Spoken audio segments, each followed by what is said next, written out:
अच्छा, सारण प्रमंडल के कई विधानसभा क्षेत्र में आपकी चर्चाएं चल रही हैं। आपका दिल दिमाग किस विधानसभा पर फोकस कर रहा है? फिलहाल वहाँ से विधायक हैं डॉक्टर सत्येंद्र यादव,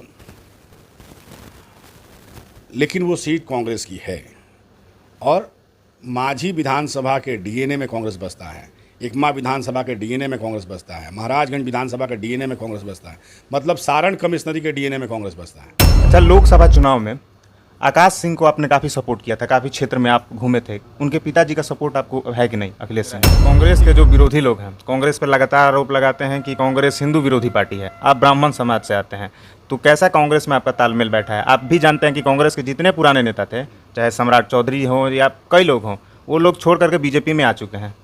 तो इस पर क्या सोचते हैं? देखिए, नमस्कार, मेरा नाम किशन शर्मा है और आप द विलेज न्यूज़ देख रहे हैं। देखिए, हमारे साथ अभी कांग्रेस नेता राहुल मिश्रा जी हैं। ये इनके पिताजी भी बड़े नेता हैं कांग्रेस के, हालांकि अभी जेल में हैं और ये यहाँ पे मौजूद हैं। आज हम इनसे जानेंगे कि सारण कमिश्नरी में इनका नाम काफ़ी चर्चा में है कि किसी विधानसभा क्षेत्र से इन्हें टिकट मिलने वाला है। सबसे पहले तो आपको चैनल में स्वागत है। बहुत बहुत धन्यवाद। विलेज न्यूज़ के सभी दर्शकों को मेरा सादर प्रणाम है और मैं चाहूँगा कि विलेज न्यूज़ उन्नति करे और हर वर्ग और हर लोग तक आपका ये न्यूज़ चैनल प्रचारित हो। अच्छा, सारण प्रमंडल के कई विधानसभा क्षेत्र में आपकी चर्चाएं चल रही हैं।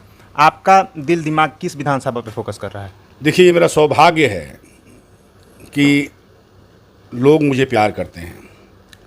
पार्टी नेतृत्व तो तय करेगी कि मैं कहाँ से चुनाव लड़ूंगा तो ये मैंने पार्टी के ऊपर छोड़ दिया है। चूँकि मेरा गृह क्षेत्र माझी है, मेरी जन्मभूमि, मेरी कर्मभूमि माझी रही है और पुरानी माझी में एकमा भी आता था। पुरानी माझी परिसीमन के बाद जलालपुर आया और 1952 से लेके आज तक 2020 तक उस सीट पर कांग्रेस ही अपनी दावेदारी ठोकी है, जीती है, हारी है, कांग्रेस ने किया है। 2020 में हमारे यहाँ से विधायक हुआ करते थे आदरणीय वी शंकर दुबे जी। 5 साल के लिए 2015 में चुनाव लड़े, 2020 तक वो रहे। उसके बाद मुझे नहीं पता किस कारण से, किस परिस्थिति से वो अपने आप को महाराजगंज ले गए और ये सीट कांग्रेस के हाथ से निकल के गठबंधन में चली गई। फिलहाल वहाँ से विधायक हैं डॉक्टर सत्येंद्र यादव, लेकिन वो सीट कांग्रेस की है और माझी विधानसभा के डीएनए में कांग्रेस बसता है, एकमा विधानसभा के डीएनए में कांग्रेस बसता है, महाराजगंज विधानसभा के डीएनए में कांग्रेस बसता है, मतलब सारण कमिश्नरी के डीएनए में कांग्रेस बसता है।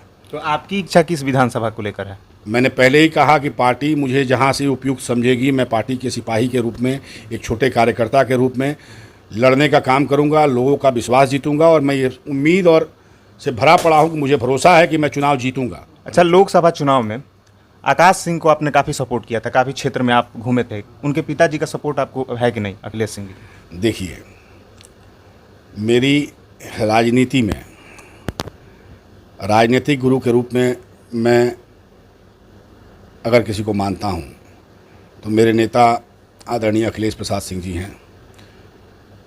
उस समय तत्कालीन अध्यक्ष हुआ करते थे और उसके अलावा बिहार के वो तमाम नेता जो मुझे मार्गदर्शन करते हैं और प्रेरित करते हैं समाज के लिए काम करने का, चाहे उसमें अभी के अध्यक्ष राजेश राम जी हों, कृष्णा अल्लावरू जी हमारे प्रभारी हैं, ये सभी लोग बिहार की उन्नति के बारे में सोचते हैं। जहाँ तक रही बात, आपने लोकसभा चुनाव का सवाल किया 2024 का, तो आकाश प्रसाद सिंह के नेतृत्व में हम लोगों ने, पार्टी ने निर्णय लिया कि आकाश प्रसाद सिंह वहाँ से कैंडिडेट होंगे और उनके नेतृत्व में हम लोगों ने काम करने की कोशिश की और बहुत ही बेहतरीन काम किया। हम लोगों ने समाज के हर वर्ग तक पहुँचे।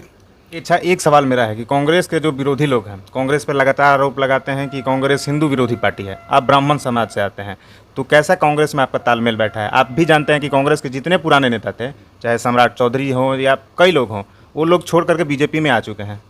तो इस पर क्या सोचते हैं? देखिए, ये जिसकी धारणा है कि कांग्रेस फॉरवर्ड विरोधी है, तो मैं उसको बहुत सटीक जवाब दे देना चाहता हूँ।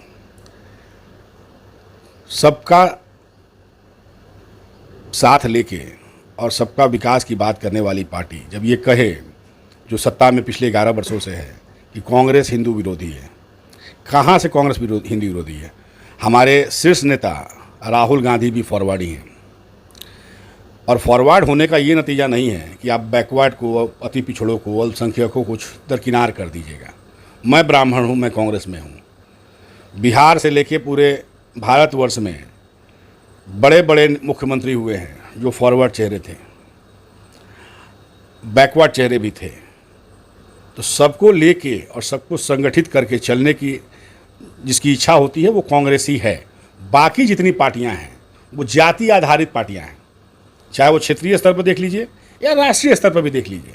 हर जाति का अलग अलग प्रकोष्ठ बना देता है, सब जाति वाइज रैलीज होती हैं। और आपने कभी सुना है कि कांग्रेस ने कोई जाति वाइज रैली किया है? हाँ, मान लीजिए कोई सेमिनार करना है, किसी को उपाधि देनी है, किसी की बातों को रखना है। अब आप एक छोटा सा उदाहरण ले लीजिए, दशरथ मांझी जी। दशरथ मांझी बिहार में तो आज पैदा नहीं लिए थे। उन्होंने एक रास्ता बनाया छेनी हथौड़ी से काट कर, और आज भी उनका मकान पूछ का था। मेरे नेता जननायक राहुल गांधी वहाँ घूमते हुए गए, उनका मकान देखा, और आज वही मकान जाके आप देखिए। तो ये प्रेरणा किसकी है?